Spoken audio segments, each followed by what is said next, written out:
Halo, jumpa lagi dengan channel Yusuf Gupi. Nah, kali ini aku akan jawab pertanyaan dari teman-teman yang banyak bertanya tentang pengobatan ikan gupi yang lagi sakit. Ada pinrot, jamur, sisik nanas, dan lain-lain. Nah, untuk kali ini aku bahas satu penyakit dulu, yaitu tentang penyakit pinrot. Tapi sebelumnya, untuk kalian yang belum subscribe channel ini sekarang juga, dan pantengin terus channel ini karena aku akan banyak upload tentang tutorial yang berhubungan langsung dengan ikan gapi. Dan follow Instagram kami yaitu Gupi Area. Oke teman-teman, sebelum kita belajar tentang pengobatan ikan gupi yang sakit karena penyakit pinrot, mari kita lihat dulu ciri-ciri ikan yang sedang terkena penyakit pinrot, teman-teman. Mari. Nah, teman-teman, di hadapan kita sekarang adalah tank yang berisi ikan di mana sedang menderita sakit pinrot. Kita lihat tanda-tandanya ya. Yang pertama, sobek di bagian ekor atau sirip. Bahkan kalau sudah parah itu bisa sampai habis teman-teman ekornya, jadi tinggal pangkal ekornya. Yang kedua, adanya garis merah di bagian tepi ekor yang sobek, tapi karena ini jenis Mosko yang warnanya gelap nggak kelihatan. Kalau misalnya ikannya warna terang, misalnya AFP, itu bisa kelihatan teman-teman garis merahnya.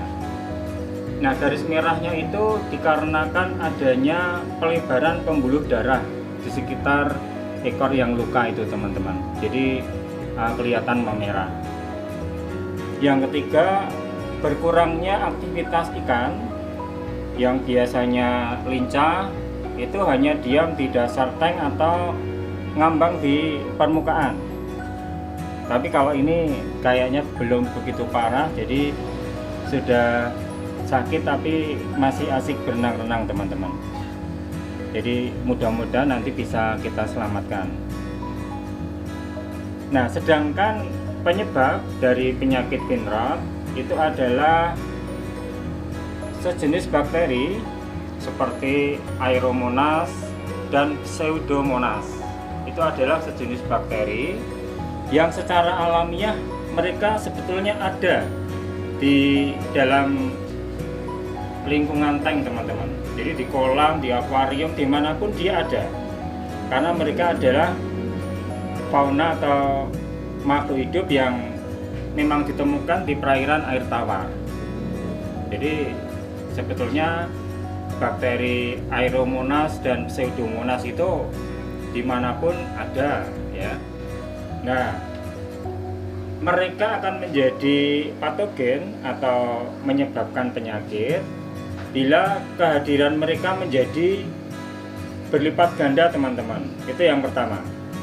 Jadi kalau mereka jumlahnya sedikit itu tidak masalah bagi ikan, tapi begitu jumlahnya banyak itu akan bermasalah dan bisa membunuh ikan.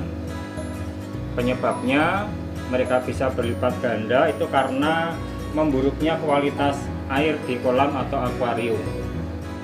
Sedangkan penyebab yang kedua sehingga bakteri ini bisa menyerang ikan adalah karena melemahnya daya tahan tubuh ikan.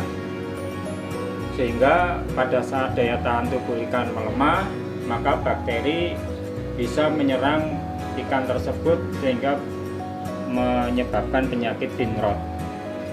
Seperti yang di tank Blue Mosko ini sebetulnya kualitas airnya kemarin bagus teman-teman, karena air yang baru.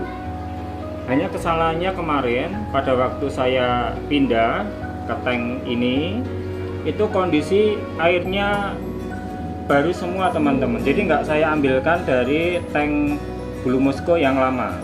Jadi langsung baru 100%, dan ternyata pada saat ikan dimasukkan ke air yang baru itu harus beradaptasi dengan sangat berat dan akibatnya daya tahan tubuh mereka melemah. Nah, saat itulah akhirnya ikan ini terkena fin rot. Jadi kalau nguras tank itu sebetulnya yang baik itu tidak 100% teman-teman. Jadi air yang lama ikut disertakan, baru ditambahkan air baru sehingga akhirnya ketinggiannya seperti yang diharapkan. Kalau 100% ya kadang-kadang kalau ikannya nggak kuat seperti ini teman-teman, akhirnya sakit. Oke teman-teman, setelah kita tadi belajar tentang ciri-ciri ikan yang terkena penyakit fin rot, kemudian juga penyebab penyakit fin rot. Nah, sekarang kita akan belajar cara menanganinya atau cara pengobatannya sehingga ikannya nanti bisa sembuh lagi. Nah, yang kita butuhkan sederhana teman-teman. Yang pertama adalah baskom yang berisi air bersih. Tentunya air ini air yang diendapkan. Kemudian yang kedua, ini adalah obat. Nah, ini karena pengobatannya ala Yusuf Guppy Farm, jadi pengobatannya beda teman-teman dengan yang lain. Ini saya pakai obat yang namanya tetracycline. Sebetulnya ini obat untuk manusia, tapi ternyata setelah saya uji coba untuk ikan berhasil teman-teman. Jadi ini sangat manjur untuk pengobatan penyakit fin rot. Sedangkan cara penggunaannya demikian. Jadi kita ambil satu, ini bentuknya kapsul. Terus kapsul ini kita buka dan kita masukkan ke dalam air dan kita aduk supaya bercampur rata. Nah, kemudian siap deh. Jadi ikan nanti kita masukkan ke sini.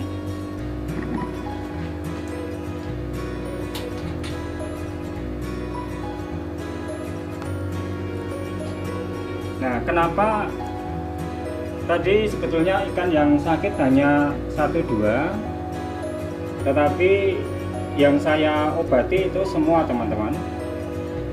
Dikarenakan kalau satu tank itu sudah ada satu yang sakit, itu berarti semuanya sudah terkontaminasi teman-teman. Ya, walaupun sebagian belum ada tanda-tanda sakit, tapi sebetulnya mereka sudah ada bakteri penyebab penyakit di dalam tubuh, hanya belum ada tanda-tanda sakit.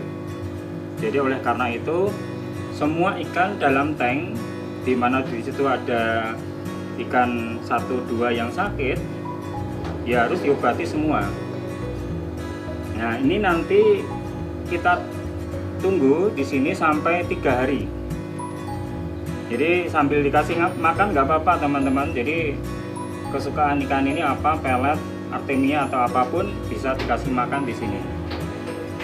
Nah, nanti kita tunggu sampai 3 hari. Dan nanti jangan kaget karena air di dalam baskom ini akan berubah di hari yang kedua, jadi agak keungu-unguan. Tapi nggak masalah.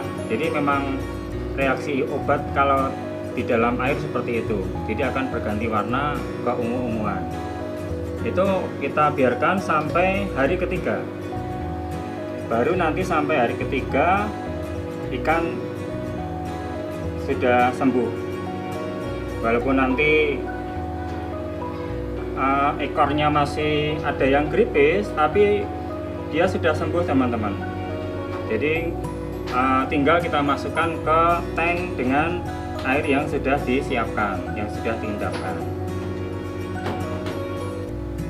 Dan saya tidak menggunting bagian ekor yang gripis teman-teman. Jadi nggak usah digunting, langsung dimasukkan gitu aja. Nanti bagian yang krepes itu akan sembuh. Kalau digunting itu kok kayaknya kasihan gitu loh teman-teman.